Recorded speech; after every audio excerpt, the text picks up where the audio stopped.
Welcome to GeeK KetchUp. I'm Kyle Eckert alongside Chris Heck. We're two lifelong friends with a passion for all things geek. Whether it's gaming, movies, television, wrestling, comics, whatever. If it's nerdy, there's a good chance we're into it. You are listening to another wrestling recap, part of our Spotlight series. And this time we're breaking down the May 23rd pay-per-view, AEW Double or Nothing.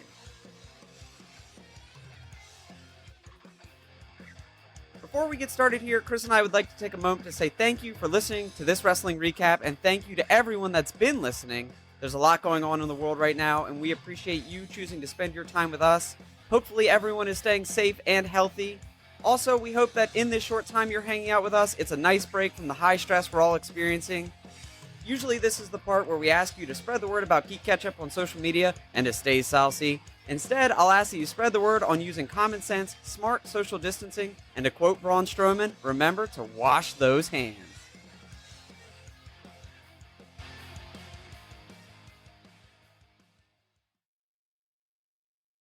All right, well, here we are with our final wrestling recap of Season 1. Definitely excited to be bringing it to you. We had AEW Double or Nothing last night, and it essentially marks the 1-year anniversary for the company, and they came to us live from Las Vegas, Nevada. This event did a great job delivering quality matches from start to finish, and turned out, honestly, to arguably be their best show yet. Yeah, it was quality through in and throughout, all of it, start to finish. The pre-show was solid. All the individual matches, the title matches were good. Like, it was just balanced, well-balanced matches throughout the whole thing. Good storytelling, quality pay-per-view. For sure. And you mentioned it, so we are going to start out in our recap here with that match on the buy-in pre-show. We saw a tag team number 1 contender match between Private Party and the Best Friends. Both absolutely capable tag teams. Really been getting hotter and hotter since the AEW launch. Best Friends are proving that they are capable of wrestling with absolutely anyone. And Private Party has just been great characters, bringing a lot of excitement to the ring. So this match ended up not being the most clean match. There was definitely some execution mistakes that happened. Probably could have turned out worse. They saved a good bit of it. But otherwise, we saw a lot of high-flying dives, moonsaults, numerous swinging DDTs. Both teams showed up and brought mostly their A game. I thought it was pretty entertaining start to finish. What did you think about this match, Kyle? I would say they brought their A game. It may have been their A-, B+ game. That's fair. That's fair. Because it was the first time I've ever been, I don't want to say disappointed in an AEW tag team match, because I wasn't disappointed. It was very entertaining. The one downfall I think that this match had was it felt choreographed. Yeah. In which naturally all wrestling matches are choreographed to some extent, but this one, it's tough when you're in a spot where you're about to do a move and the other guy is like clearly waiting for you to do a move and not Right. like attacking, just kind of watching. And there were a few moments like that throughout this match. I mean, all in all, it was still good. I was still entertained, but hate to say it, there's a reason it was on the pre-show, and those slight hiccups prove why it's on the pre-show. Yeah, it kind of made me think that maybe there's just a little bit of ring rust, right? With with the situation with COVID and the different schedules that these guys have in numerous companies, just kind of wrestling as a whole was impacted, right? It just looked like maybe there was a touch of rust. It actually kind of looked like those guys were a little gassed too, about halfway through. And so some of the moves started to slow down. So, it worked for the pre-show. We saw the Best Friends end up winning by pinfall after hitting the strong zero off the top rope. I really did like some of those moves. We saw the big avalanche suplex from the top rope where he almost delivered a brain buster. Yeah. So all in all, definitely still had its moments. Mark Quinn from Private Party, I just have to say, is so impressive when it comes to the athletic stuff he's able to do. I don't know if you saw the one spot towards the end right before the Best Friends got the finish, but Mark Quinn did that shooting star press. He did a standing shooting star press off Trent's back, Yeah. and then came down on him. Like, it's just so impressive. There was a shooting star press in that match where I actually said it was so perfect that it almost made it more dangerous. And I assume it was Mark Quinn doing his shooting star press off the top rope, Mm-hmm. and it was so perfect that he almost went straight up and came straight back down, Yeah. and didn't get out far enough. He's all vertical. When Yeah. he hits him, he does. It's the highest shooting star press I've seen in a long time. But yeah, he doesn't get much range from it. Yeah, the range is the right word for it there. So it's still athletically impressive and all around, bright future for those guys. Yeah, for sure. Private Party's going to get a run at some point. I was happy to see the Best Friends win this, even though I kind of lean more towards being a fan of Private Party. I just think they're kind of better characters overall. Yeah. But the Best Friends have been on a run. Like I said at the beginning, they're able to put on good shows and wrestle with pretty much anyone of any style. And I think that they can deliver a pretty hard-hitting match when they go up at some point here in the future against Omega and Hangman Page for those AEW tag titles. For sure. Absolutely.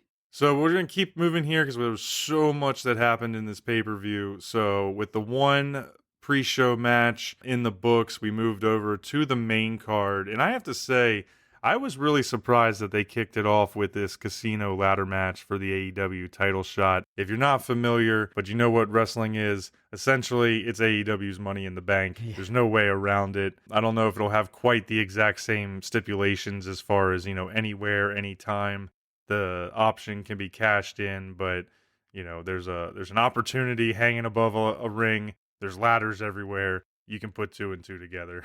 Right. Yeah. It really is just the AEW version of Money in the Bank. I hope that they change the stipulations a little bit and that it's just a future opportunity and not a cash in whenever they want. It would feel way too similar if it was a cash in whenever you want. Right, and I think that is the way they're going with it. But all in all, I was okay with it, even though there was a chuckle to be had there when they first announced it. But this match, we saw a number of competitors. We had Darby Allin, Colt Cabana, Orange Cassidy, Joey Janela, who was a late add to replace Rey Fenix, who got hurt on Dynamite earlier this week. We had both members of SCU with Scorpio Sky and Frankie Kazarian. We had Luchasaurus in there. We had Kip Sabian. And then they had this mystery competitor that was billed, going into the match that we did not know who that was going to be until we were in midst of the fighting. And all in all, I thought also one thing to point out here that kind of differed it from Money in the Bank was they did the staggered, almost Royal Rumble style approach where 2 folks started out in the ring at the beginning and then every 2 minutes a new competitor entered. Right, and I really like that stipulation. I thought it was also very unique that you could win the match before every competitor had a chance to come into it. Right, I thought that was going to be interesting. But honestly, that's where I kind of had to knock on them a little bit. As much as this match turned out to be pretty good, they tried to do a little something interesting by having both members of SCU start the match. And of course they were like so honorable that they ended up, fighting each other. But I'm like, come on. If I'm SCU, how do you not just go up and get it and just leave? Yeah, just snag it. Well, you have to suspend belief a little bit. I know. This just felt a little silly. Like, if I'm SCU, like, who cares who gets it? We'll figure that out later. Yeah. I'm just gonna go up and take this thing, call it a night, go party in Vegas the rest of the time. That's true. I guess, well, if they had gone that route, they would have it would have forced their hand into making Scorpio Sky and Frankie Kazarian actually turn on each other. Yeah. And as we saw throughout the match, like, they really worked together more than they worked against each other throughout the entire match. Yeah, they had a great time. I mean, everybody in this match really did pretty well. They had good individual spots. There was some good team up spots. I thought that there was some funny moments and some holy shit moments here. Really, like, the first one was when Darby Allin did that double stomp through the skateboard. Yeah, through the ladder. Woo, yeah. I thought he broke his leg. Well, it's one of those things where he does it and you look at it like, how does he naturally break his fall? Because there's no body there. There's nothing there to slow momentum. And he did roll out of it to seem like he was okay. But that was wild. And there's no hesitation. I think he's just a professional stunt guy. Yeah, well, and he does skate on the side, like in his personal life from what I've seen. So he's probably fallen off a board more times than any of us can count. And you do learn how to fall. Really, all of wrestling is built around knowing how to fall. So it's possible, but man, when he hit that and he broke an actual ladder in half, Yeah, I was like, crushed there's it. no way he didn't just snap his tibia. Like I was like, this dude is going to be bleeding over there for a while. Yeah. His knees turned to powder. Yeah. Just macho man style. But from there, shortly after that happened, we saw Orange Cassidy come in. And I am not going to lie, I was laughing my ass off because as Orange Cassidy comes walking in, Tony Schiavone said that he, quote, looked pissed about being in the match and that he was, quote, too lazy to climb a ladder. Yeah. Oh, I love that he came over to the commentary booth and he was like, "What's the stipulation for this match? What do I need to do?" Yeah. And Excalibur was like, "Man, Tony tried to explain this to you 20 times in the back. How do you not remember what the stipulations are?" And he's like, "I don't know, man. I don't know." It's funny. I wrote it down. I was like, OC comes into the match, or does he? Because he just had no interest in going to the ring. I actually thought when he first came out, the timer was going to completely roll over and the next wrestler was going to come out before OC ever made it to the ring. That would have been funny. I could see it. The gimmick just never, I won't say never. It hasn't gotten old yet, but it's just so funny because everything in wrestling typically is so serious. The guys are always like, I'm here for the gold. And Orange Cassidy's just like, I don't even know where I am. Yeah, like, how what? did I end up here? What are we doing? So he came out, he had some good comedy going on with how he was treating the ladder, trying to figure out how a ladder works, how he should set it up. It was some good entertainment there, but then we saw Luchasaurus come in and just devastate everybody. Oh, yeah, absolutely. Well, I mean, Colt Cabana and Joey Janela came in before Luchasaurus, but yeah, True. eventually, yeah, Luchasaurus did make his way to the ring and just clean house. That dude is so big and so massive. Like, he's such an intimidating force in the ring. It's crazy. He's wildly athletic too, and he was really kind of who I was hoping would win this match, just looking at the field, especially since some of the others have already had some run-ins with the current AEW World Champ, whether it was Jericho or Moxley. Looking at the list, I don't really see SCU really being in the title picture yet, even though they had matches with the champion recently. Yeah, say Scorpio Sky had that one on Dynamite was a couple months ago. Right. And so Lucha, though, looked like a guy, the Jurassic Express is getting a lot of fan support. Maybe even if he wouldn't go on to win it, I was thinking Lucha could be a guy that could have a different, fun feud, but still probably intense with Moxley or Brody Lee, whoever was going to win at the end of the night. So I was happy to see him in this match. He came out, dropped all of his moves, man. He powerbombed Kip Sabian out onto the rest of the guys, like outside the ring. I thought that was a pretty awesome moment. Ton of power there. And then that choke slam he dropped on Frankie Kazarian onto the ladder where Frankie bounced like 3 feet back in the air. Yeah. Yeah. Those guys were not holding back last night. No, they were definitely going full out. I mean, opening match of the night, they got to go hard. And I think every single person in that match, like you said at the beginning, they had a quality spot. All 9 competitors, and then 10 if you include Jimmy Havoc's brief stint running around hitting people. Everybody got a move in. Everybody had a highlight in one way or another. But honestly, it might not have been anybody that got highlighted more than the mystery entrant. Oh, yeah. And that one caught me by surprise. Me too. He ended up being Brian Cage, came out accompanied by Taz. He made his freaking debut by ripping a full-size ladder in half, which was pretty amazing, pretty impressive. Yeah, pre-ripped or not, still cool. Yeah, it was a good way to go. But my first question really was, who was Brian Cage? Because I'm not going to lie, I was not familiar with this guy. I am not still familiar with this guy. But he immediately had a presence. I mean, he's got size. He's built like a white Apollo Crews. Like, he's really huge. jacked, but not super tall. Yeah. But really intimidating. Almost like a Scott Steiner kind of build. Well, he came over from Impact.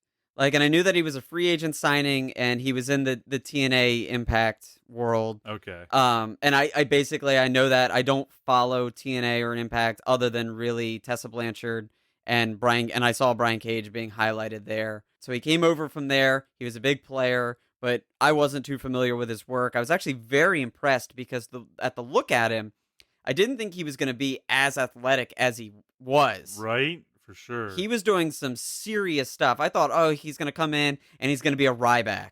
and he's just going to be all power, all muscle, all show, but he doesn't have much flexibility or athleticism to him. He's just, he's going to gorilla press some people, and that's going to be the end of it. But nah, the dude really showed off throughout the entire match his just how athletic a big guy could be, and I was impressed.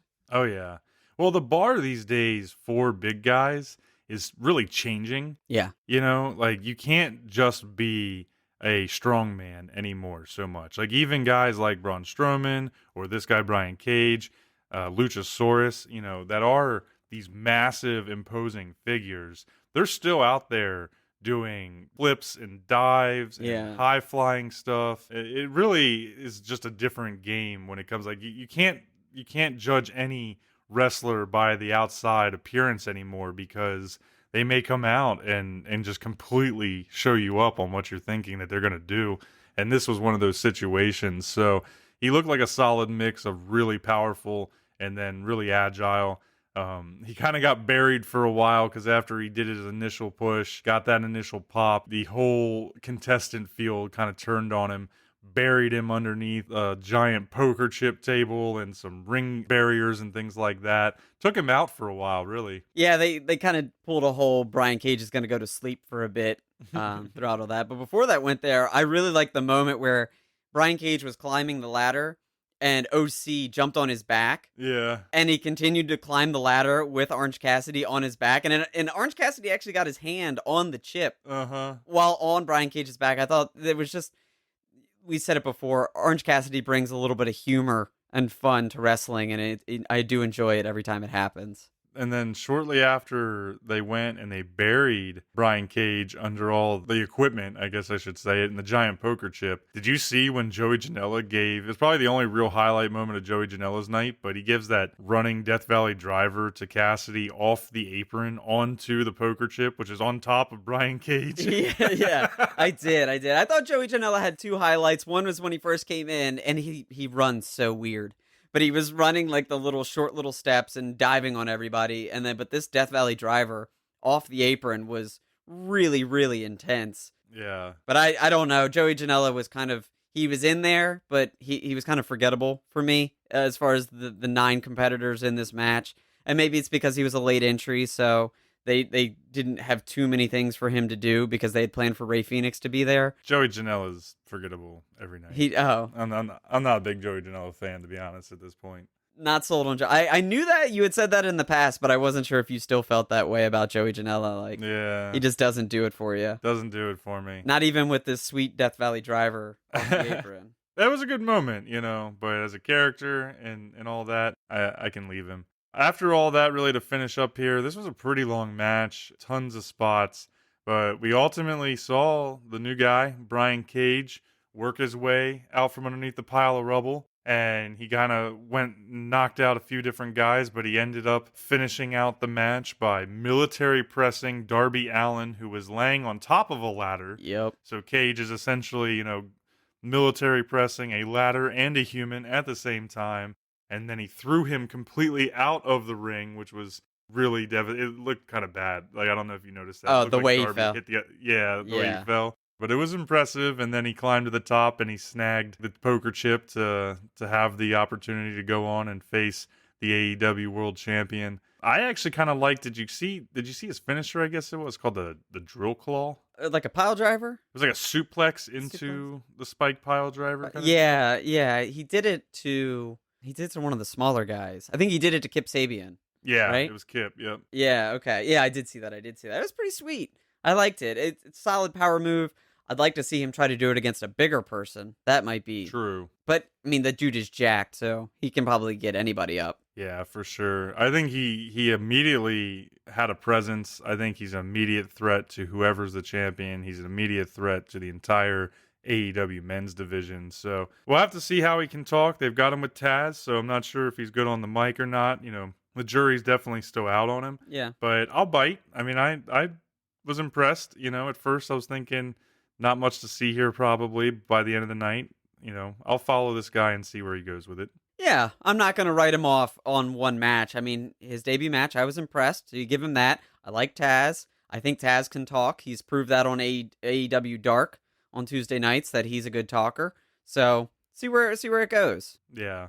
All right, well, we're gonna move on here. And honestly, it was a tough match that when we came out of the casino ladder match and all that happened there, and I saw that MJF versus Jungle Boy was going to be the follow up instead of the opener. Like this really felt like a an event kickoff type match to me, just looking at it on paper, right? MJF Yeah. versus Jungle Boy. Easily forgettable, easily overlooked. But ultimately, I'm not going to lie, this match turned out to be awesome. Oh, yeah. Following what they had to follow, I was super impressed that MJF and Jungle Boy came out and delivered this match. You know, MJF has been on a very hot streak as he's come into the company. I think they said he's 10-1 with AEW, and he's yet to be pinned because his one loss was in a fatal four-way where he was not the one pinned or submitted. I don't know what you thought here, but this match, start to finish, was great technical work. They had awesome coordination. They had good chemistry. I could have watched this all night. Solid storytelling. I loved every bit of this match. And actually, while I was watching it, I kept thinking, Chris has been not sold. Like, Chris has never been sold on MJF. I wonder if this is the match that might actually sell him on MJF's quality as a wrestler. It did. I'm not putting him at a top guy for me, you know, but it definitely raised his stock. Yeah. Watching this match and seeing him wrestle at that level, the coordination between him and Jungle Boy, the different bridges and pinning combinations and all of that. I mean, it was just technical masterpiece. Yeah. It looked like a master class between what otherwise is kind of two small guys that most people would easily go to the bathroom on. You know, to me, it stole the show right back from the casino ladder match, and it put all the spotlight on quality technical wrestling, and you said in-ring storytelling when they were like upside down in headstands and bridges and locked together, but they were like talking active shit to each and other, slapping each other. Yeah. And slapping. That shit was hilarious, you know. Yeah. Well, actually, it's interesting that you highlight that moment because that happened a couple weeks ago on Raw between Angel Garza and somebody else that is now maybe Austin Theory. Somebody that Austin Theory or maybe Humberto. It was well over a month ago, and I remember people on Twitter being like, "This is stupid," and like it just didn't work for that environment, and people were making fun of it. But yet I saw it again, and AEW found a way to make it work. Like, and it was quality. It didn't last too long. It fit what they were doing.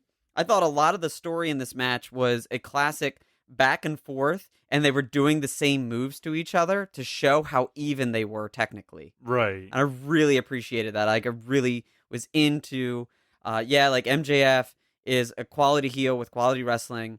Jungle Boy is just as good, just as an up-and-comer. He's also a young wrestler, very good technically, and has a bright future. I think they said that they're very close in age as well. They're both in their early 20s. Probably. Yeah. The match definitely did more to put MJF over with me than the feud with Cody did. Yeah. Like, I will say, seeing MJF finally wrestle in that way, it elevated for me. I know that it probably was really a match designed more to put Jungle Boy over even more. Maybe. Just because, you know, it gave him an opportunity to show that as a singles competitor, he can stand toe-to-toe with the best. Mm-hmm. But all in all, I thought it was great. They had one spot that I thought was a little rough. Jungle Boy gave a reverse Hurricane Rana to MJF on the apron. Yeah. And like that legitimately looked like an injury was about to happen. I mean, he hit bad on the back of his neck, but he did a good job selling it.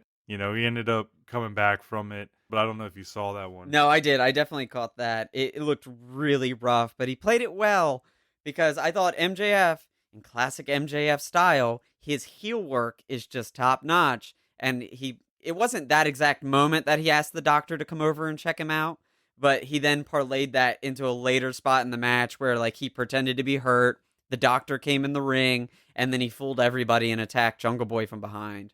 Yeah, it's true. He got desperate at times, and ultimately I felt like he survived this match, MJF did, after all of the back and forth, all of the constant struggle, and he ended up getting kind of a quick pinfall on Jungle Boy after them going back and forth with a series of pin reversals. This match, at the end of it, really, I called it co-match of the night for me. Okay. I thought for sure it was going to be match of the night, even though most people will probably overlook it. But there was one other that really stood out to me as well. So what did you think about this at the end of the day? I can't argue with co-match of the night. I mean, if it weren't for a match, I think on any other pay-per-view, this would be match of the night, but there is something that happens later that is just so good that you can't deny that was the match of the night. But any other night, totally agree. This is match of the night. Yeah, it had me thinking back to some of the days of old when like young Rey Mysterio and young Eddie Guerrero or Dean Malenko, whoever, some of those cruiserweights from the past would come out onto a card stacked full of superstars and then be the only real match that you remember just because they were so good in that moment. Yeah. So it checked all the boxes. Right. Like it's good technical wrestling, good storytelling, good finish, good spots. Everything is just check down the line. Not to put like the Meltzer 5-star on it, but I mean, it was just, for me, every single spot in this match was just exactly what I wanted out of a wrestling match. For sure. So from there, we actually moved into one of MJF's biggest rivals, a match with him where we saw Cody take on fairly new competitor Lance Archer for the brand new AEW TNT Championship. This is the culmination of essentially a tournament that's been running over the last couple of weeks of AEW Dynamite. And we actually saw a special guest in Iron Mike Tyson showing up to present the new belt. What'd you think about that? Iron Mike looked really good for a guy that's almost 60 years old. Dude's been training. He's been training. And I know that we saw all the clips that were showing up on Instagram and social media and places like that of him boxing with his trainer and working out. But seeing him like live there when he took his shirt off at one point, it's like that dude does not look like he's pushing 60. Nope, not at all. He cracked me up. I don't know if you caught it, but there was actually one moment later on in this match where the camera panned to him for just like a few seconds and he was like yawning. He was yawning. Yeah. I did catch like that. He was bored. I thought about somebody in the back being like, "Don't take that shot. What are you doing?" Because the match was actually fairly entertaining. Oh yeah. And there wasn't any real yawn moments, but he is pushing 60 and staying awake is He's tough. Iron Mike. He does whatever he wants. Yeah. You know? I just thought that was kind of funny. There was another one towards the end I think I might call out with Iron Mike, but he was there and it gave a little bit extra life because you had him at ringside, you had Arn Anderson at ringside, you had Jake the Snake at ringside, so there was a lot going on here. Before we go too far into it though, I just wanted to get your thoughts on the new TNT Championship belt. What did you think about that? I was actually going to ask you this question as well, what you thought about it. I like that it exists, but it kind of looks like a dollar store belt. It's true. So I was going to say that was my first thought, right? Like I wrote here, belt is a little plain Jane compared to the men's title. But at the same time, though, I have to give him a little leeway because just a few minutes later, or maybe it was early on in the match, but Tony Schiavone actually made a comment about the belt saying that it's not finished. Oh. So he made a comment saying that there's no gold on the belt. And that was because of COVID-19 and some of the impacts with getting stuff done today, essentially. But he specifically said it'll look different once they're able to get it fully finished. Okay. That makes me feel better about it because for me it looked like it was done all around, but then it was the TNT part. Yeah. And it kind of looked like they just used like electrical tape and made TNT put on. It's something that like you or I would have done when we were kids. Like, oh, we got a championship belt, and like we go to the store and we buy a replica, and then we rip the front half off where it says WCW, WWF, and we just tape MTW over top of it or something. Yeah, it's true. That was my first thought, but I give him a pass when I heard that. So I was just curious. I didn't know if you would call it. They had dropped that detail in there, so I wanted to see what your first reaction was. Because I feel like a lot of people probably had similar thoughts. Like, yeah, this is very underwhelming. I didn't catch that, but now that you've said that, I'm happy that was highlighted and that something is going to be improved. So, anyways, before we get too far from what actually happened in this match, There's so much that happened before this match. it's true. It's true. Well, including even as a warm up, I guess, when Lance Archer actually came to the ring, he dragged a dude with him He did. and choke slammed him 6 feet into the ground. Yeah. Like one of the biggest choke slams I've ever seen. You know, that was how he started the match Yeah. before Cody even entered. Well, they kept showing the vignettes of him wrestling dudes in the backyard and just destroying them. Yeah. Maybe he brought one of those guys with him. Yeah, he brought a carryover from that, I guess. I don't know. Yeah, no, there was a lot of bad blood going into this match. They did a good job Cody can feud with anybody. He's proven that. But when you added in Jake the Snake and Arn Anderson, it kind of just raised the interest levels up, right?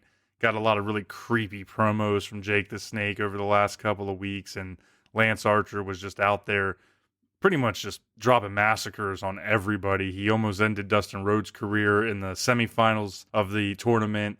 And ultimately Cody had to go up against him to kind of get some of that redemption, you know, for losing the AEW Championship, redemption for his brother, redemption for the Rhodes legacy. Yeah. So there was a lot going on here. They put the snake on Brandy a couple weeks ago. Yeah. Jake showed up with the snake. That was pretty cool. I would expect nothing less from a guy called Murder Hawk. His nickname is the Murder Hawk. Like, that's okay. It's exactly what I want him to look like and act like. So everything about him, it fits that persona, right? Except for the fact that he has the world's largest tramp stamp. Yeah. His lower back, it's just, I guess it's like a graveyard or something, but Yeah. it's just this giant, like 8-inch thick, side to side black blob. And it looks like he got the world's largest tramp stamp covered up. And there's no detail to it. Yeah, it's like I said, it's black. It's a total silhouette of a graveyard. And like I know that there's crosses all throughout it sticking up, so it's meant to look that way, but No, you're right. There's just two stick line crosses, one on each side, Okay. and then the big cross comes flaming out the top. Yeah, okay. So I didn't know that it was one piece. I thought the cross on his back and the graveyard were two separate pieces. They are. Oh, they are. Okay. I just think they connect. What I'm saying, but it doesn't look right. No. So it cracks me up that he's got all these tattoos that are pretty decent, and he just have this one giant black tramp stamp blob. So that's always going to take him down a peg for me. But anyway, Everybody gets 18-year-old tattoos, Chris. People make mistakes. It's true. It is true. Anyways, so this was a strong match from the get-go. And I have to say, Archer is another one of those dudes that is really big. He's like 6'8". Yeah. He's kind of built like Luchasaurus or some of those guys. But he was really dropping some more athletic moves. We saw him do some old school type moves, and then when he did that, you know, the walk across the top ropes and then into the moonsault. Yeah. Like for a big guy like that was a big spot. Oh, it's definitely impressive. I thought I have it written down here that there was just hard hits Yeah. throughout this entire match. And I kept waiting for Cody to get some offense in, and it just never really happened. Couple spots here and there. Couple spots here and there, but for the most part, it was like, man, they are showcasing Lance Archer kicking the crap out of Cody to the point where, like, I actually said, I was like, damn, Cody's kind of getting his ass beat right now. Oh, yeah. He was working to keep putting him over. One big spot, though, Cody did hit was that giant springboard diamond cutter. Yeah. Off the top rope. I thought that was a good one. No, I enjoyed the diamond cutter off the springboard diamond cutter. He had a few suplexes. He bent Lance over the post on the outside. Yep. That was pretty nifty. I liked the little interchange between Cody dropping the DDT in Jake's face. Yeah. And then they flipped it back, and Lance Archer did the spine buster in Arn's face. I thought that was a nice moment. Pretty cool. Well, and Jake sold it really well because he was like super pissed that Cody used a DDT. Yeah, Cody used which is so common these days. But he came out and he's just like losing his mind on him. Well, JR saved it. JR was like, it's a DDT, but Jake's DDT finishes people. Like, yeah, okay, yeah. So I thought that was so does funny. Moxley's, but we won't fight you, JR. Right, yeah, I thought that was funny. Yeah, and then ultimately that kind of turned into some controversy because Arn and Jake both got banned from ringside. We saw Jake the Snake try to come back and bring an actual snake to the ring, which, always kind of gets you a little nervous because you never know what type of snake's going to be in that bag or what they're going to do with it. Damien's on his way. Right, Damien's on the way. But I thought it was kind of funny because then, Iron Mike ain't having it. So he gets up, rips his shirt off, flexes on Jake the Snake, and sends him back to the ring. He also flexed on Lance Archer, like, what you want, bro? Yeah, I saw that. Yeah. Like, absolutely. Yeah. Dude's ripped. That's what I mean. Yeah. Like, for a guy pushing 60, he rips his shirt off, he flexes on everybody, and it's like there's not much flab or fat there that you would expect out of a 60-year-old. Dude is just cut. Oh, he'll knock anybody out. But it kind of cracked me up. Honestly, it kind of took away from the moment a little bit, but it cracked me up. So you got shirtless Iron Mike, up on the stage flexing on everybody. And then Cody kind of uses that and hits Lance with back-to-back crossroads and gets the pin to win the belt.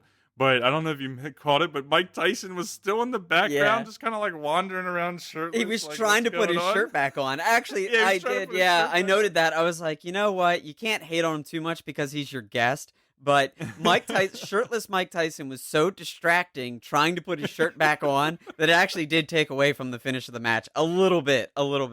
Yeah, it cracked me up. Yeah, he looks so clueless, like, where do I go? Yeah. Well, so yeah, Cody hits the crossroads, gets the pin on Lance Archer. Mike knows that he needs to step into the ring and give Cody the belt, but I'm sure he doesn't want to do it shirtless. But it kind of just gets to the point where, okay, that shirt's not going back on. You can't figure it out. Just get in the ring. So he does. He just kind of gives up on the shirt, walks back in the ring, and hands Cody the belt. Yeah, it was funny. It's very well deserved for Cody. In a way, I did expect Cody to win this match just as the nod, given his history and everything that's gone on. Yeah. But with how much they built Lance Archer, I really thought that they were going to keep that momentum and have him win this. So I was surprised that Cody ultimately did get the win here. But it should make for some great moving forward feuds.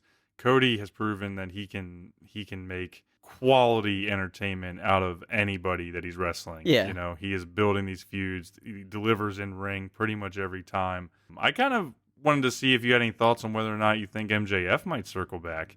Now that there's a belt, like, will MJF, after having beat Cody before, come back and be like, yo, bro, I want that belt? I could absolutely see that happening because I felt like they were only going to go so long without Cody winning something. It seemed like Cody had lost a number of feuds and a number of big-time matches in a row. He lost to Jericho, lost to MJF. Like, is he going to continue to lose? There's only so much lovable loser we can take, and he is the face of the company. So it made sense. And also, I'm also thinking down the line, you want to look back and say that the first person to hold the TNT Championship is Cody Rhodes. Yeah. That's something you're going to want. But next steps, very much could see MJF stepping into the picture, maybe beating Cody again and taking that belt. That way Cody can still be a player but not be a champion. Right. They established the history of the belt. They're going to give it some prestige, let him hold it for a minute, but ultimately pass it on to the next person that deserves the mid-tier belt, the future belt. That's how I've always looked at the IC belt and the US Championship. And the television championship back in the WCW days, which this kind of parallels, it is, you put it on somebody that is the future, and I think that is MJF. Well, and they've set that stage already because I think they came out and said during the tournament that whoever holds the TNT Championship belt is essentially always is going to be the immediate number one contender. Yeah. Top of the rankings. So that'll be an interesting dynamic. Like, Cody can't fight for the top title anymore because of the stipulation with Jericho when he lost, but now he's like number one contender essentially because he's got the TNT Championship. So yeah, we'll have to see how they work it out. Definitely excited to see more belts though. I think that they needed at least one more to help solidify the second tier of that roster, or really just everybody else that isn't the top guy because there's so many. Yeah, well, and they're all putting on good matches. We look at MJF and Jungle Boy. And, later you get a little bit of Dustin Rhodes, Shawn Spears. Like, these guys are individual competitors, and they're performing well, and they deserve something to go for. Just to give, because not every match can just have a blood feud attached to it. Some matches need meaning, and that meaning is belt. Right. And so I think this is a perfect time to bring it in and to showcase some of these lower tier guys. It's true. So next up, we had what was supposed to be, well, I guess it still turned out to be essentially like a number one contenders match on the women's side, but originally It was supposed to be Dr. Britt Baker versus Chris Statlander. And if you hadn't heard, Britt Baker had blew out her knee on Wednesday's edition of Dynamite and had to be replaced for this match. So that was a little bit of a bummer. But Penelope Ford gets the call up. She comes out to take on kind of a hot Chris Statlander who's been really getting a push as of late in the AEW ranks. I have to admit, though, I missed most of this match because I had to take a concession break, grabbed a cannoli cupcake. It was delicious. Ooh, a cannoli cupcake. I know, right? But I stepped away and I only saw the finish of this match. So I didn't know if you had any thoughts to share before we share that and then move on. I was relatively unfamiliar with Penelope Ford and kind of her body of work, but obviously we've seen Chris Statlander in AEW for a while. She challenged Nyla Rose for the belt the last pay-per-view, but all in all, I was very impressed with both wrestlers. Okay. I thought it was a solid balance of back and forth. They definitely elevated and took it to a pay-per-view level match, which historically we haven't seen that out of the women's division in AEW. True. Is that they keep putting on, okay, that's a good match, that's a TV worthy match, but they're not delivering like holy crap pay-per-view level matches. Right. And I actually think that, Penelope Ford coming out with a first pay-per-view match in AEW, it was a great showing. And also Chris Statlander really having a solid bounce back match after a ho-hum match against Nyla Rose. Well, that's good to hear. I definitely didn't necessarily want to miss the match. It just seemed like the best time in the card to jump up and grab a quick break, reset before everything that was coming later on. I did see ultimately that Statlander won by pinfall after hitting, I think her move is called the Big Bang Theory. The Big Bang Theory, yeah. Yeah, so it was a good finish, clean pinfall, and see if she'll move forward and challenge the champion here. Probably in the next pay-per-view, we'll have to see how they work on that, but any other thoughts on that before we move forward? No, there's nothing crazy there. I'd like to say that there was truly memorable moments as much as I'm hyping this match as being a solid match all around. There's no big moves that were memorable to me. It was just quality wrestling, which is what I want to see out of the AEW women's division. I feel like that's been the one area they've been lacking. So to finally see, when we get to it a little later, 2 quality matches out of the women's division, I'm very happy. There's definitely some good steps forward for the AEW women's division there. All right, well, we're getting close here. Couple more matches. Next up was a little bit more of a throwaway match as well. Turned out to be kind of entertaining, though. We had Dustin Rhodes versus the chairman, Shawn Spears. This is a little bit of a feud match, card-filling match, kind of, if you will. Spears came out to the ring in a suit. He was not wearing his wrestling attire because he didn't actually expect Dustin to show up. They were kind of playing an angle there.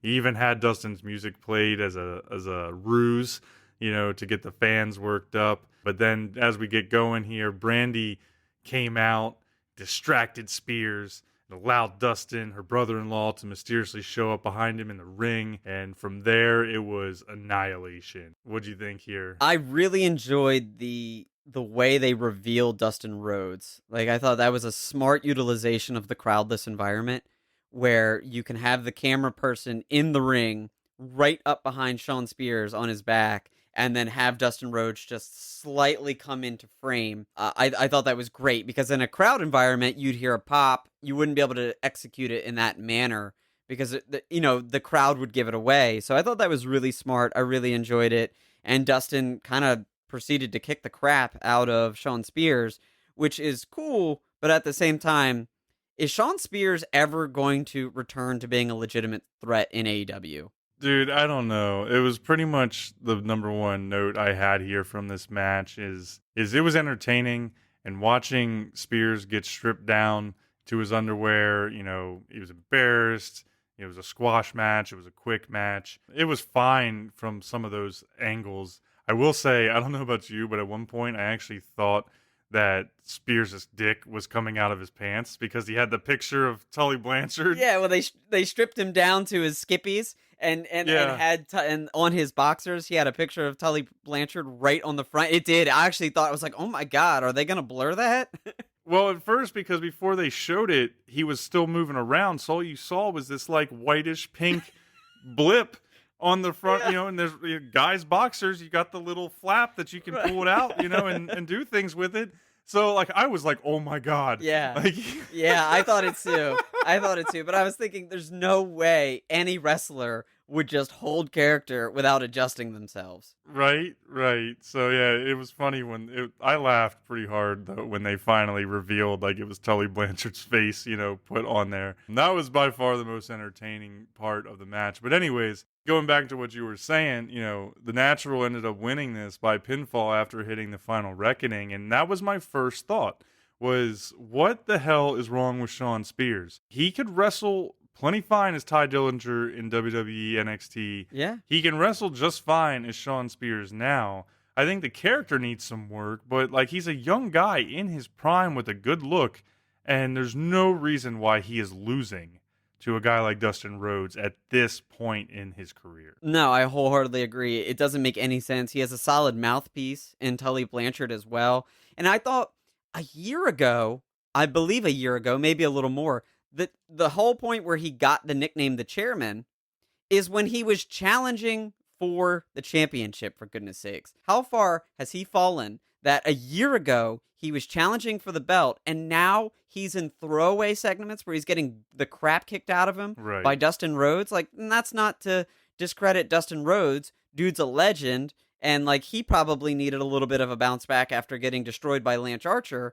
But like, you're right, to a guy that he's young in his prime, and what are we doing here? And maybe they know something behind the scenes. Maybe he's tough to work with. Maybe he's not as talented as we think he is. I'm not sure, but who knows? They need to explain something why Homeboy keeps losing so much. Yeah, because I really liked him as Ty Dillinger. I think he's got all the tools you need, at least, on the surface level, it seems. So I was kind of excited about his shift to becoming Shawn Spears in AEW. I thought it was a real good opportunity for him to actually establish himself as a respected wrestler, but it just hasn't gotten there. So we'll definitely have to see what happens. Maybe he's a one-trick pony. Yeah. Because in when he was Ty Dillinger, it was 10, 10, 10. And then as Shawn Spears, it was kind of, I'm the chairman. Like, who knows? Like, He might just need a little bit more charisma. Maybe he is a little bland at times. Yeah. And maybe that's really the thing, is he's just not getting quite over with the crowds. But I think he's got it in him. Yeah. Maybe charisma is at a 7, and we need it to be a 9. Like, come on, Shawn. True. But before we get off it completely, I have to point out, because we need to get it out there, and the end is so fast and furious. JR. I think it's time JR calls it quit. Why is that? So at the end of this match, JR kind of played back into the TNT Championship match. Homeboy said TNA Championship. Oh, really? And he immediately turned it into a joke. He immediately turned it into a joke and was just like, well, I screwed that one up. I probably won't be here next week. Like, instantly acknowledged that he said the wrong thing. I didn't catch that. And it's probably going to get him fired. But when Dustin Rhodes won, he made a reference to Cody and the Nightmare Family, like, having a solid night all around, Cody winning the TNT Championship. But he said TNA Championship. And I thought, that is inexcusable. Like, I love JR. Dude is a legend, Hall of Famer. Not going to take that away from him. I love JR. But that cannot happen. On the debut night of that belt, that cannot happen. It is true, and I'm not going to pile on, but you have to acknowledge that JR has lost a step, or at least a half step. Ever since he's come back to AEW, there's definitely a number of gaffes. Yeah. Or he struggles to find what he wants to say. Shivani, on the other side, seems to be as sharp as ever, but I think Shivani is still a little bit younger than JR. So, yeah, we'll have to see how it goes. It'll be a sad day when JR fully retires from wrestling, but he's probably in that twilight of the career, maybe a few years over. And I'm not saying he can't be involved, and they just pick and choose their spots, but I think it's hard. He makes way too many mistakes on commentary, for me. Just for me. To be the main guy. To be the main guy. And I just think that either he's got to figure out what's going on and sharpen himself, or just say it's time for me to go backstage and to support this, because I'm sure he feels committed to the brand and wants to help AEW succeed, and I'm all for that, and I'm all for JR, but I think you're doing the entire show and the entire company a disservice by making gaffes like this, by making mistakes, and just I don't know. It really it kind of triggered me a little bit when he said it. I was like, I get it's a mistake, it's a flub, it happens, and TNT, TNA, and I get it. Sure. That's very easy, a very easy mess up to make. Yeah. But I just think, I don't know. I'll cut myself off here because I'm piling on. They got to figure something out with JR because I can't sit here and have that happen when I want AEW to grow and get bigger and be more mainstream. Mistakes like that will make them seem not as polished as they really are. Yeah, well, and I think it's highlighted a little more when Excalibur has been so good Mm-hmm. at commentary, and then Tony Schiavone still seems to be on his A game. Yeah. So I think that's probably the other dynamic is that if it was like JR on his own, maybe it wouldn't be so noticeable. But when you're putting him up to the quality job that the others are doing, it's just highlighted a little more. Yeah, yeah. And you never want to see a legend fade out that way. You want to see him go out on top. Yep. It really comes from the heart. It comes from love. I don't want to see JR ruin JR for me. It's true. Before we get into the championship matches and co-main events, let's take a quick break from a word from our sponsor, us. June 1981. Portland, Oregon.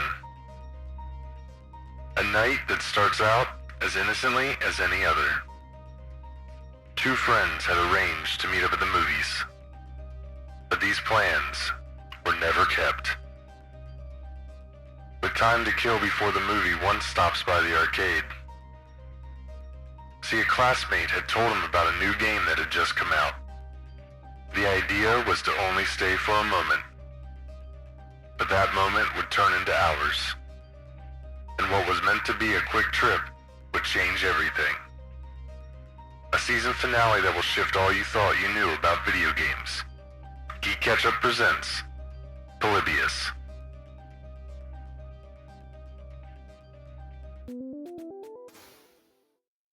And we're back. Man, that sounded a little creepy. I don't know about you. A little creepy. A little creepy.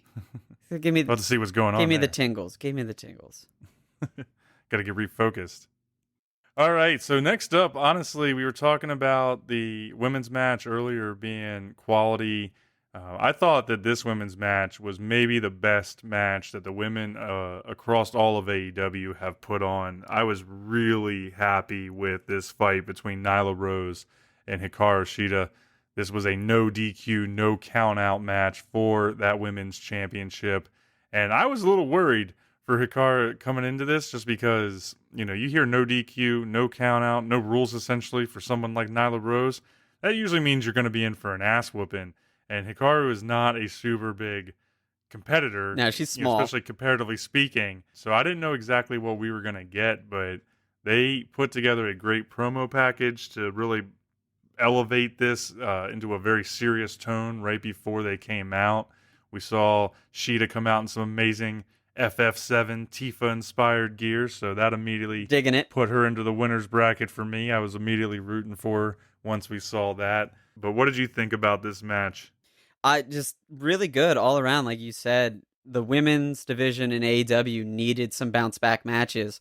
They've done some subpar stuff as far as pay-per-view matches. The storytelling hasn't always been there. The developing of characters and people that you really want to root for and root against and believe in hasn't been there for AEW. But both matches with the Penelope Ford, Chris Statlander, and then Nyla Rose and Shida match here, like, it's just really good stuff all around. And I just really enjoyed it. Like you said, DQ match, they fully utilized that with the kendo sticks and the strikes and utilizing the outside of the ring. This match started with Nyla Rose holding a kendo stick that she brought out from the back, and she beats the crap out of Shida from the get-go. Shida had huge red welts across her shoulders to start out. I was really, really impressed at what kind of toughness she showed in this. It's true. And because kendo sticks are just things you can't really fake, you have to go full on and do it, and you're going to get hit by a wood stick. There's no two ways about it. So she showed some serious toughness, but she had that. They sold that in her character before the match. They're like, normally she's smiley and happy and, thrilled to be in the ring, but tonight she's all business. No smiling. She was totally focused, and it fit the tone of the match. That's one thing AEW did so well throughout the night, is that the in-ring wrestling matched the tone of the story. And it was just quality stuff. Yeah, even though Nyla started out early, really bringing the beating, she also actually put Hikaru through a Texas Hold'em table, Yeah. which was a pretty gnarly bump. Really put it down on her, but we actually then saw the tables turn, and Shida put a bigger beating on Nyla than we've seen anybody do since AEW started. I mean, she really cut Nyla down. A lot of strikes, a lot of big hits. There was a really cool moment where she gives her like the flying knee into one of the poker chip backdrops. So there was some really cool back and forth here, and a lot more power moves that maybe you wouldn't have expected out of the smaller Shida. Oh yeah, I have it written down here with a little asterisk because I thought it was so cool. Was that massive running knee that she dropped on Nyla Rose? It was just right on the poker chips. It was really cool, and it's nice to see them kind of drop Nyla down a notch, I guess is the best way to put it, where finally someone competes with her as that monster character, as that she's not just going to come in and beat the crap out of everybody and throw people around. She got those spots in, like you said, the gorilla press over the barricade, through the poker table, really cool, shows off Nyla's strength, but it was cool to see finally somebody come back and go hard on Nyla. There was a, superplex off the top rope. That was really cool because she is kind of the smaller competitor. She had a flurry of moves, smacked her with the kendo stick a few times. Shida hit Nyla with a avalanche Falcon Arrow off the top rope. Oh. That was pretty amazing. It might have been what you thought was a superplex, but it actually was a Falcon Arrow. Was it? Okay. Her over. Yeah. Oh, then I missed that. Yeah, I thought it was a superplex. That's my fault. I totally misread that. Yeah, no, there was a ton of big spots in this. And even I have to give, like, Nyla Rose, she can get pretty athletic at times. And I know that she was winded and really broken down, so she didn't do her normal hop up to the top rope like she will. But that diving knee that she does when she's got her opponent hanging over the rope kind of in the middle between the two turnbuckles is pretty impressive as well. Yeah, just overall athleticism. We talked about earlier with Luchasaurus and Brian Cage, the bigger wrestlers really showcasing some athleticism. It's nice to see it being reflected on the women's side as well. That just because you're a bigger power wrestler doesn't mean you can't do some highly athletic things.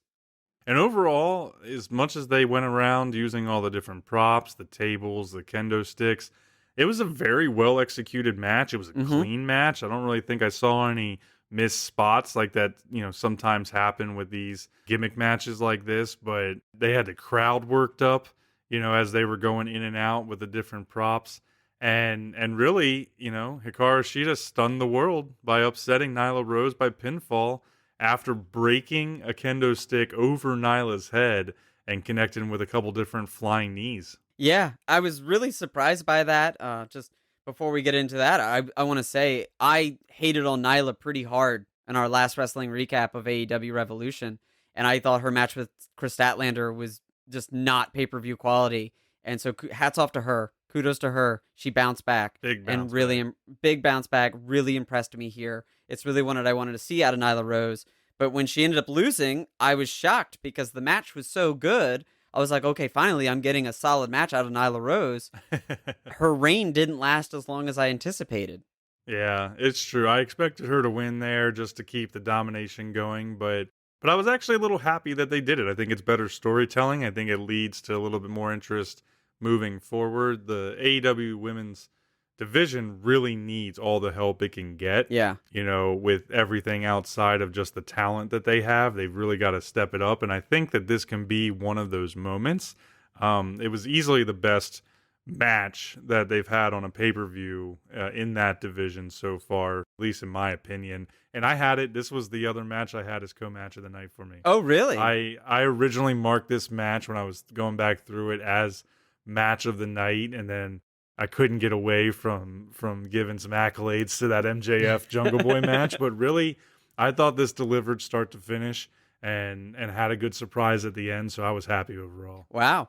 I'm shocked that you gave it match of the night. That's really kind of crazy to me because I thought it really was. The nod and the win to Hikaru Shida is pretty awesome because I think she's going to have some awesome programs going forward, especially with Statlander winning earlier in the night and now being number one contender. I think those two are going to work really well together because I think Shida will be able to pick up Statlander and do some power moves. And I think Statlander, what I think failed in the Statlander-Rose match was that Rose was too big of a competitor for Statlander to pick up and to really maneuver in the air. They struggled. But this matchup of the new Shida Statlander could have endless possibilities. And like you said, that's what the AEW women's division needs. They need just you've got two now. You hit two, keep the ball rolling with just quality matches, and you'll captivate people. Keep raising the bar for sure. And then that's exactly what it did here, especially going in. This pay-per-view had been solid start to finish so far. And, then we still had the AEW World Championship match up next. And then this crazy Stadium Stampede match that we knew nothing about coming up after that. So I thought hats off to the women for doing what they did there and setting that tone for wrapping up this event. So next up, we had Jon Moxley, current AEW World Champion, versus leader of the Dark Order and fairly new AEW competitor Brody Lee. And this match was straight up a slugfest from the get-go. They had some good build coming into this. I really think that we just need to acknowledge the fact, though, that every AEW champion in history has had their title belt stolen. It's true. I didn't think about that. That's just like a running thing. Yeah, because Brody came out and he took that belt from Moxley. He wore it to the ring for this match, even though he is not the actual champion. And I thought another thing that was kind of interesting as a side note when they came in, but they shared some stats as they were entering and said that both guys were actually undefeated in 2020 coming into this match. Yeah. So there was a little bit of a stat build there too. That's pretty cool. I do like that. And that's what you want out of an AEW championship, out of a World Heavyweight Championship match. You want both guys to be the best of the best, undefeated and on hot streaks.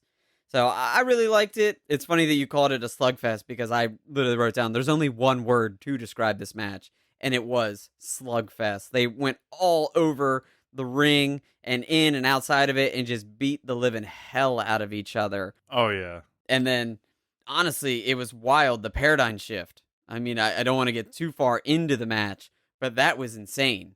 Like, the moves that they were dropping on each other, in and out of the ring, through the barricades, on the outside, over the barricades, through tables, peeling up the mats on the outside. It was just absolute anarchy. Well, it turned into pretty much a no DQ match, even though it wasn't supposed to be a stipulated match, but right. There was no 10 counts even being thought of for this. From the get-go, they just went at it. Some of the hardest hitting strikes we've seen all night. Yeah. Those guys it looked like they were actually punching each other, to be honest. But I really thought that the crowd, too, the way AEW's been using the crowd and having, and I use crowd in quotations kind of loosely, right? But having other wrestlers and people from the back be out there, they really did a good job interacting, and they were cracking me up because you would hear different comments from them, as things would go on, like, what did the table ever do to you? And just random stuff that some of them were saying. Vicky Guerrero's voice is piercing. Oh, God, Vicky Guerrero. You can hear it. Seconds. You can hear it throughout the entire night. It's just coming in. But it was funny because there was a moment where Moxley slams Brody Lee through one of the other tables, and it was like right next to Billy Gunn. And you just see Billy Gunn's face was just like, that was nasty. It was just like... It was like, damn, okay. Yeah, but it just kept cracking me up. And there was moments like that really kind of through all the matches. I thought that the folks that were the crowd, did a good job being involved and chanting and kind of bringing it to life, But they just went back and forth, slugfest all day long. Brody Lee actually kept giving me a little bit of a Big Daddy Cool Diesel vibe. I don't know if you got that at all, but between his attire, and mannerisms, the beard and the hair. He did. Yeah, he had this Diesel thing going on. Now that you're saying it, I'm like totally seeing it. It's not what I thought when I was watching it, but looking back on it and kind of his vibe is the boots. He delivers a big boot, as good as anybody, and that was a classic Kevin Nash Big Daddy Diesel like move. He had a solid little sunset flip Yeah. off the rope, which I thought was cool. Another highlight of a big dude doing something that's crazy athletic. I thought that was really sweet. Well, he's shown throughout his whole career at different times, especially kind of depending on what character he's portraying, that he has that ability. Yeah. He's got a pretty strong repertoire in his toolbox, but it just always seemed to be kind of contained, or there were injury issues. So I do like seeing Brody Lee here get a little bit more out on his own. I don't know what you really think about the character so far. I was going to ask you about that since we finally are getting a chance to talk about him here. I don't mind it. I thought it was a little soon for him to challenge for the belt. I would have liked to have seen some more lower card stuff and build and make the Dark Order a truly credible threat and not just numbers, not just a numbers game. It's fair. So, but I like it. You know, I like where they're headed. It's something different. It's a large group, which I guess is different compared to some of the other factions in AEW that are smaller groups. This one sheerly is like 10 plus people, which I don't mind. I don't mind it. The Dark Order was kind of hit or miss, so hopefully he comes in and really establishes it. It's tough because they brought him in, made him a badass, put him in the title picture, and then now kind of where do you go? That's a good point there. I don't mind him so much in what he's been doing. It doesn't seem like it fits with the direction the Dark Order was going prior to his debut. Okay. I know there's been a lot of things like, is he trying to be Vince McMahon? But this arrogant, well dressed, I don't know. It didn't. That was not what I was expecting. Like, I thought Broken Matt Hardy would have been a much more fitting leader of the Dark Order, but this is where they're going with it, and I think he's got a lot of promise there. We'll just have to see exactly how it all shakes out. But after all of the war that went on here, we saw a pretty intriguing way to finish this match. Moxley, they're fighting out. They're going up onto the stage where everybody comes out the entrance ramp, and Moxley hits Brody Lee with a paradigm shift off of a couple of stairs through the steel flooring of the entrance ramp. Yeah. And they disappear underneath. All the drama ensues. The refs come out, medical personnel. Nobody knows what's going on. We see Mox dramatically crawl out from under the stage, gets back into the ring. Dude just never stops. Yeah, just going and going and going. Yep. And then shortly thereafter, Brody Lee does kind of pop out like a gopher, except for he's exposing that he's completely cut open. We've got blood red color everywhere. And I think Mox hit him with 2 or 3 more paradigm shifts. Yeah, hit him with 3. And he kept kicking out. Yeah. You know, kicked out after 1, kicked out after 2.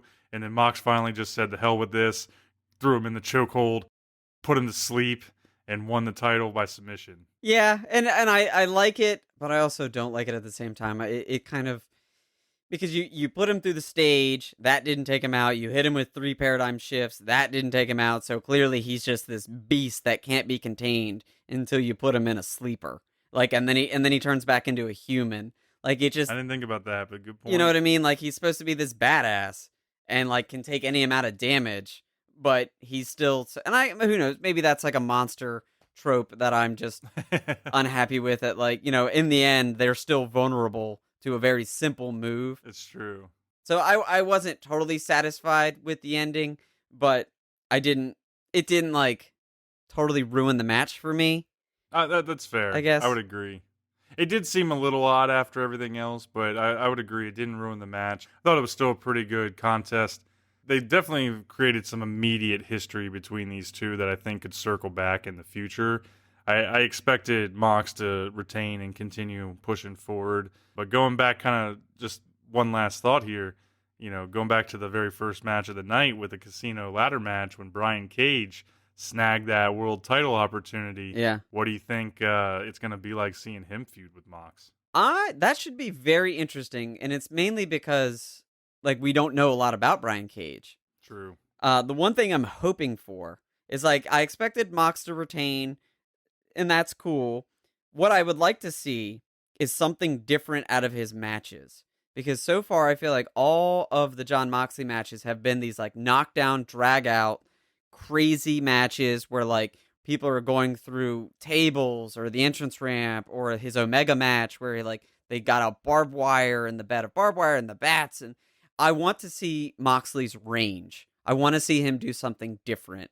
So I'm hoping that if he does feud with Brian Cage, it is maybe gets back to a more wrestling based type matchup and not some insane barbed wire match. I believe that Jon Moxley can do it, and I just want to see it. Yeah. And that's really what it's all about. I just want to see something different out of him.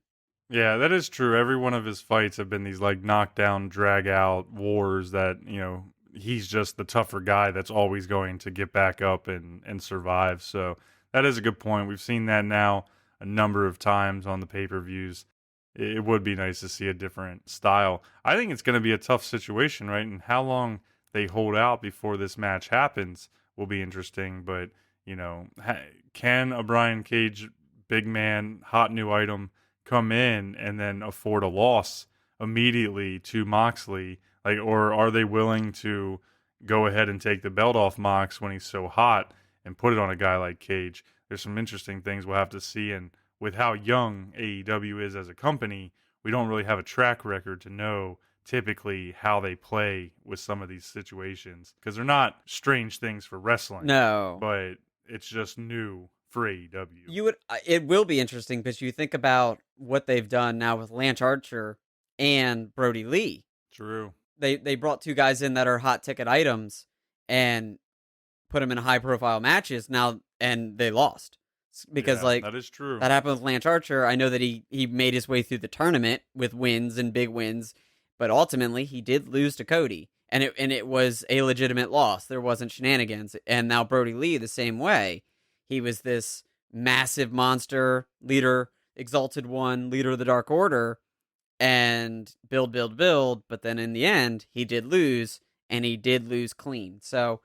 Well, who knows? Maybe that's just AEW style. Bring in a hot ticket guy, send him to the top, have him lose, then work his way back up. But we'll see. Yeah, we'll definitely have to see. Speaking, though, of all-out, drag-out, non-stop action wars, the final match of the night was one of those.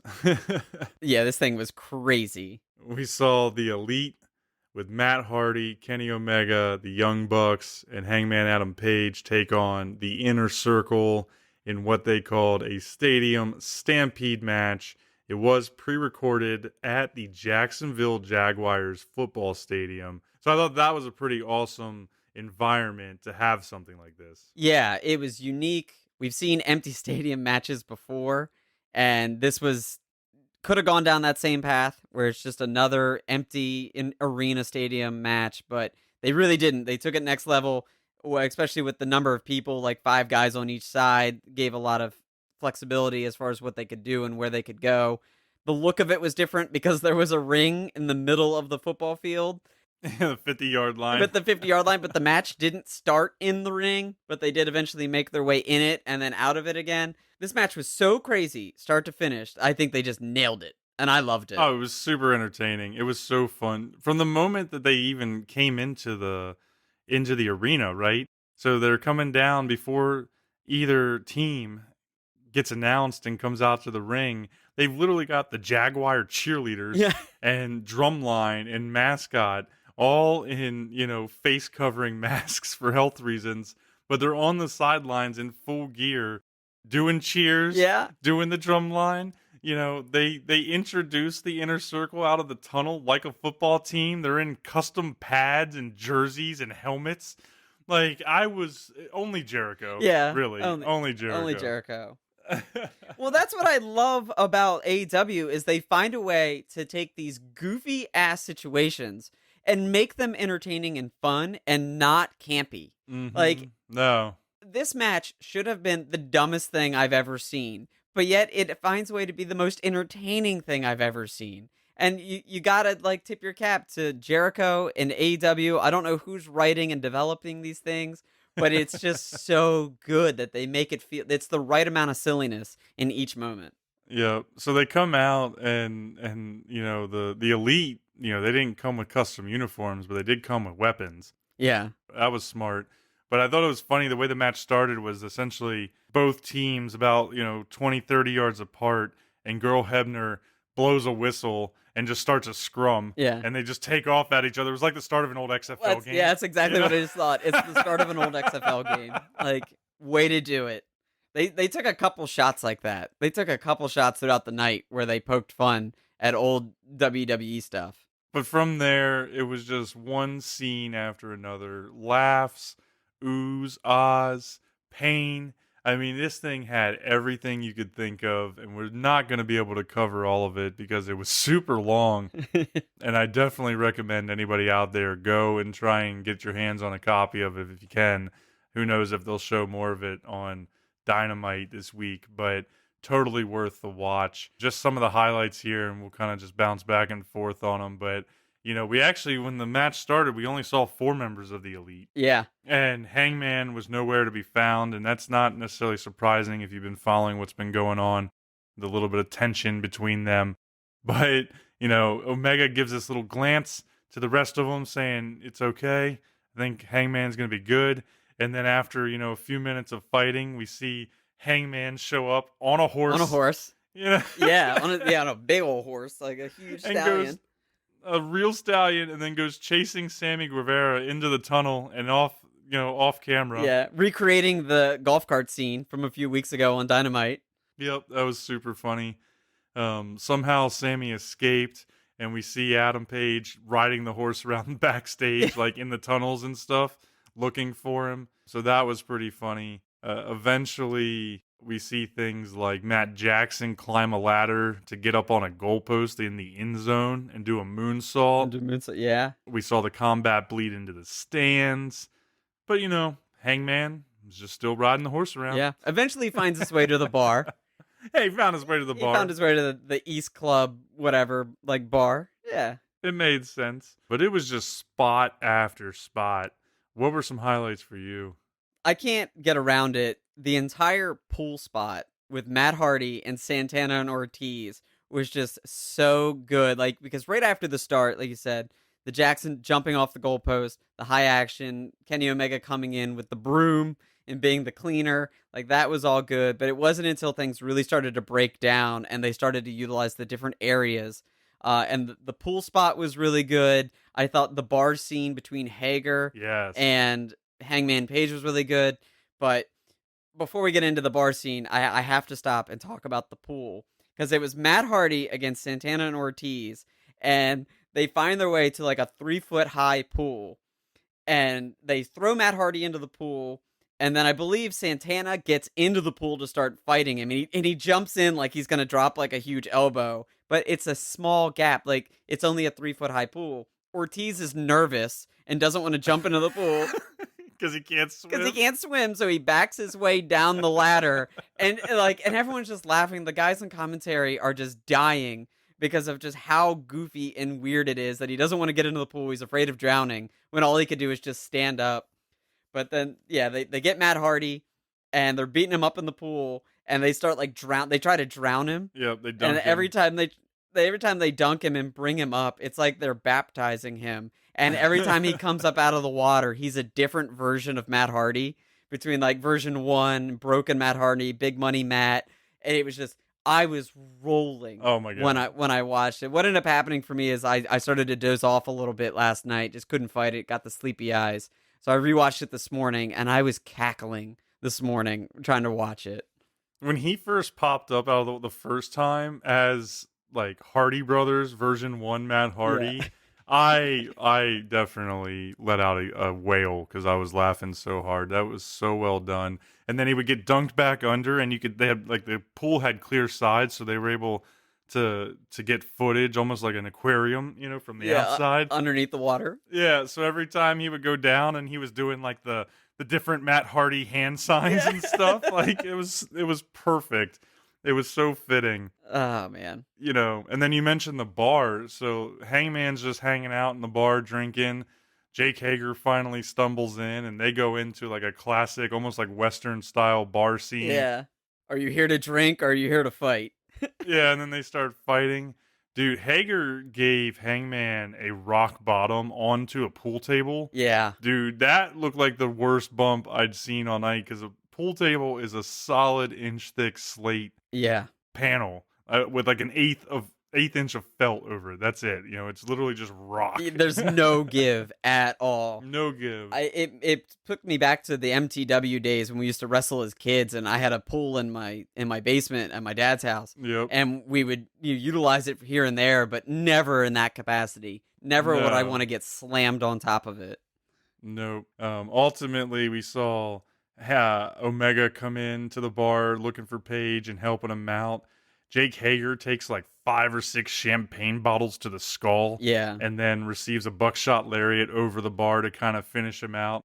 And that ended up having its own good kind of final moment as Hangman pours Kenny Omega a glass of milk and Omega poured Hangman a shot of whiskey. Yeah. But I don't know, I kind of gagged a little bit because they went to cheers and like a whole bunch of milk went into Hangman's whiskey Yeah. and then he drank it. And I was like, if that's real whiskey, man, ugh. Like, oh god. Well, I thought of Omega in the middle of a match where he's running around and he's gassed. When I'm like on a run or working Chug out, some milk. milk is the last thing I want to drink. So I was like, kudos to that true. man, just chugging It's milk. true. It's so true. Oh man. But before we got to that part, we had Matt Hardy take out Ortiz and Santana in a hilarious manner. Yeah, he tied Ortiz up in a chair and duct taped him down. The chair of wheels. The chair of wheels. And then he took Santana and dumped him into an ice machine. And like as he dumped him into, he's like, it'll help with the inflammation. Yeah. He's like acting like a doctor. Yeah, it was good. There's a whole bunch of little moments like that.